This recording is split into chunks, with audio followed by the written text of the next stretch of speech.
ప్రజాస్వామ్య దేశంలో ప్రశ్నించే తత్వం అందరికీ ఉంటుందని, అలాంటి సంఘటననే సూర్యాపేట జిల్లా మూతె మండలానికి చెందిన సందీప్కు జరగడం చాలా ఘోరమైన పరిస్థితి. దీనిని ప్రతి ఒక్క జర్నలిజం వ్యక్తులు ఖండించాల్సిన అవసరం ఎంతైనా ఉందని కోదాడ నియోజకవర్గానికి చెందిన కాంగ్రెస్ పార్టీ సీనియర్ నాయకుడు పందిరి నాగిరెడ్డి అన్నారు. నాయకులకు ఎదురెళ్లే వారిని తొక్కడం పరిపాటిగా వస్తుందని, అది బీఆర్ఎస్ అయినా, కాంగ్రెస్ అయినా, బీజేపీ అయినా అలాంటి విధానాన్ని తీవ్రంగా ఖండించాల్సిన అవసరం ఎంతైనా ఉందని అన్నారు. అక్కడ ప్రభుత్వాలను ప్రశ్నిస్తున్నప్పుడు ప్రశ్నకు బదులు ఇవ్వాలే తప్ప ఇలాంటి దాడులు సరికాదని అన్నారు. అలాంటి వారిపై ఎస్ఐ దగ్గర మొరపెట్టుకున్నా కానీ ఫలితం లేకుండా పోయిందన్నారు. వెంటనే దోషులను శిక్షించాలని కోరారు. అలాగే కేంద్ర ప్రభుత్వం ఉపా చట్టం 152పై దేశద్రోహం చట్టం కింద పెట్టడం కరెక్ట్ కాదన్నారు.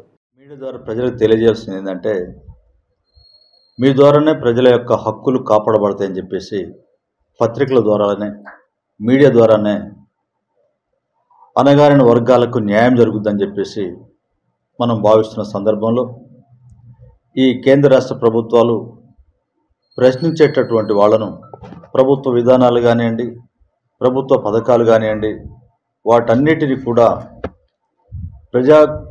ఎవరికైతే అవసరమవుతుందో ప్రజా సమస్యలపై నిరంతరం స్పందిస్తున్నటువంటి ఐదర్ కాంగ్రెస్ పార్టీ కానివ్వండి, లేదా కమ్యూనిస్టులు కానివ్వండి, లేదా స్వపక్షంలో చైతన్యవంతమైనటువంటి ప్రజలను కానివ్వండి, వాళ్ళందరూ ప్రభుత్వం యొక్క విధానాలను, కేంద్ర రాష్ట్ర ప్రభుత్వ విధానాలను ప్రశ్నిస్తున్నటువంటి సందర్భంలో ఈ రాష్ట్ర ప్రభుత్వం మూతె మండలం చెందినటువంటి ఒక స్పోక్స్ పర్సన్ సందీప్ అనే వ్యక్తిని కొత్తగూడెం నుంచి సూర్యాపేటకు వస్తున్న సందర్భంలో దాసరం దగ్గర అతనిపై గుర్తు తెలియనటువంటి వ్యక్తులు దాడి చేయడం జరిగింది. గుర్తు తెలియని వ్యక్తులు ఎందుకు దాడి చేస్తున్నారంటే, ఈ ప్రభుత్వం యొక్క విధానాలను ప్రశ్నించినందుకు అతనికి ఫోన్ కాల్స్ ద్వారా బెదిరిస్తూ ఆ సందీప్ అనే వ్యక్తిపై రాళ్లతోటి మోటార్ సైకిల్ని దాడి చేసి అతన్ని బాగా కొట్టినటువంటి సందర్భం నిన్న చూసిన తర్వాత అర్థమైంది. కాబట్టి ఇలాంటి దాడులు సరైనటువంటి కావు. ప్రభుత్వాన్ని ప్రశ్నించినప్పుడు అక్కడ సమస్యలను పరిష్కారం చేయడానికే ప్రభుత్వాలు ప్రయత్నాలు చేయాలి తప్ప వ్యక్తులపై దాడులు చేయడం అనేది కరెక్ట్ కాదు. నువ్వు ఈ విధంగా ఎందుకు ప్రశ్నిస్తున్నావు అని చెప్పేసి అనేక సార్లు ఫోన్లో బెదిరింపులు కూడా వచ్చినాయని చెప్పడం జరిగింది. సరే, ఏది ఏమైనా కానీ ఇలాంటి వాళ్ళను తక్షణమే మరి ఆ ఎస్ ఆత్మకూరు పోలీస్ స్టేషన్లో పిటిషన్ ఇస్తే ఎస్ఐ గారు కూడా అంత పెద్ద ఎత్తున పట్టించుకున్న సందర్భాలు కూడా లేవు. ఎస్ఐ గారు నీకు దెబ్బలు తగిలిన ఇట్లా ఈ విధంగా ఉంటే నీకు దెబ్బలు తగిలి అని చెప్పేసి ప్రశ్నిస్తూ అతనికి కావాల్సినటువంటి న్యాయం చేసేటువంటి పరిస్థితులు ఎస్ఐ గారు లేకపోవడం కూడా దురదృష్టకరం.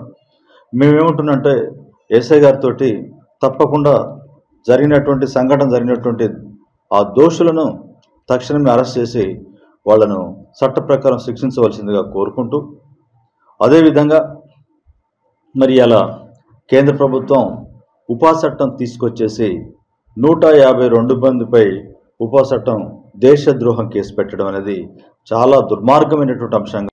ఏదైతే నిన్న రాత్రి మా రాష్ట్ర అధ్యక్షులు బల్మూరు వెంకట గారు వస్తున్నారని చెప్పి మా నివాసం నుంచి సూర్యాపేట వస్తున్న రోడ్డు మార్గంలో ఆత్మకూరు ఎక్స్ రోడ్ దగ్గర, దాసరం పోయే రోడ్డు దగ్గర బ్లాక్ కలర్ కారులో 4 గూండాలు, టీఆర్ఎస్ పార్టీ గూండాలు వచ్చి నా బైక్ పైకి అడ్డంగా పెట్టి నా బైక్ పైన రాళ్ళేసి, నా పైన రాళ్ళేసి, కత్తులతో నా పైన దాడులు చేసి, ఈరోజు రాష్ట్ర ప్రభుత్వం పైన సందీప్ అనే వ్యక్తి చేసిన తప్పు ఏంటంటే, ఎక్కడ తప్పు ఉంటే అక్కడ ప్రశ్నిస్తున్నారని చెప్పి ఈరోజు నా పైన దాడి చేసినారు.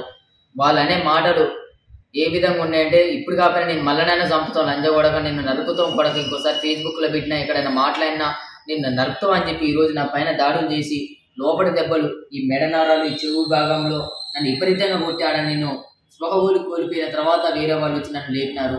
ఆడికి స్టేషన్ దగ్గరికి వెళితే స్టేషన్ దగ్గర కూడా అక్కడ ఉన్నటువంటి ఏఎస్ఐ గారు గుండెలు లిప్పుకొని అసలు కేసులు పట్టించుకోలేదు. నా పైన ఈగలాడుకుంటూ నడి రోడ్డు పైన నెత్తుడు మడుగులో నేను పడుకుంటే అక్కడికి వచ్చిన పోలీసులు నన్ను చూసి వెళ్ళిపోయారు తప్ప నన్ను కనీసం నా పైన వెంకివేరు కూడా చేయలేదు. ఈరోజు నేను స్థానికంగా ఉన్నటువంటి సమస్యల పైన, అనేకమైనటువంటి స్థానికమైన సమస్యల పైన నేను మాట్లాడుతున్నాను చెప్పి కక్షపూర్వకంగా ఈరోజు రాష్ట్ర ప్రభుత్వం నా పైన దాడి చేయించింది. మా కుటుంబం నేపథ్యం ఏంటంటే, మేము ఉన్నది ఆర్థికంగా మేము మధ్యతరగతి కుటుంబం అయినా సరే రాష్ట్ర ప్రభుత్వం పైన మేము ధనబలము కండబలం లేకున్నా ఓన్లీ మాట్లాడినటువంటి ఒక నాలెడ్జ్ని బయట పంపించుకుంటూ ఈరోజు రాష్ట్ర ప్రభుత్వమైన ప్రశ్నించే గొంతుకలపైన ఈరోజు ఈ విధంగా దాడులు చేస్తుండ్రు. యువకులు రాజకీయాలు చెప్తే రౌడీలు గుండాలు చేస్తారని చెప్పి ఈరోజు అడుగుతున్నాం. నాకు ప్రాణహాని ఉన్నది. ఈరోజు దీని పైన స్పందించేటువంటి నాయకులు కావచ్చు, మీడియా కావచ్చు, దీని వెంటనే స్పందించి దీన్ని